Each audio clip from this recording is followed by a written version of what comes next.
একটি বাসের সিটের মধ্যে একটি ছেলের পাশে একটি মেয়ে বসেছিল। মেয়েটি ছেলেটির কাঁধে মাথা দিয়ে ঘুমিয়ে পড়ে।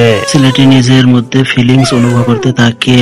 এই সুযোগে মেয়েটি ছেলেটির জ্যাকেটের নিচ পকেট থেকে মানিব্যাগটি বাইর করতে থাকে। আসলেই মেয়েটি ঘুমের অভিনয় করতেছিল।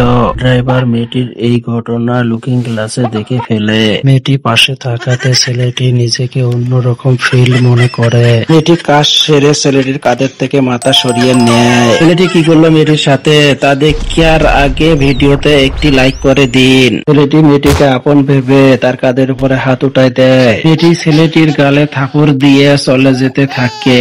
এইদিকে ড্রাইভার লুকিং গ্লাসে দেখে কি করলো তা দেখার আগে চ্যানেলটি সাবস্ক্রাইব করে দিন প্লিজ। এর মধ্যে ড্রাইভার পুলিশকে ফোন করে দিয়েছিল। এদিকে মেয়েটি গাড়ি থেকে নামতেই গাড়ির মধ্যে পুলিশ চলে আসে। মেয়েটিকে গাড়ি থেকে নামতে নিষেধ করে দেয় পুলিশ। পুলিশটি ছেলেটির কাছে এসে জিজ্ঞেস করে, দেখো তো তোমার কিছু হারাই গেছে নাকি? তখন এই ছেলেটি খুঁজতে থাকে, খুঁজে দেখে তার মানিব্যাগ নেই। ঠিক তখন এই পুলিশটি মেয়েটির কাছ থেকে মানিব্যাগ নিয়ে ছেলেটিকে ফেরত দিয়ে দেয়। এখানে ভালো কাজটি কে করলো জানিয়ে দিন কমেন্ট করে।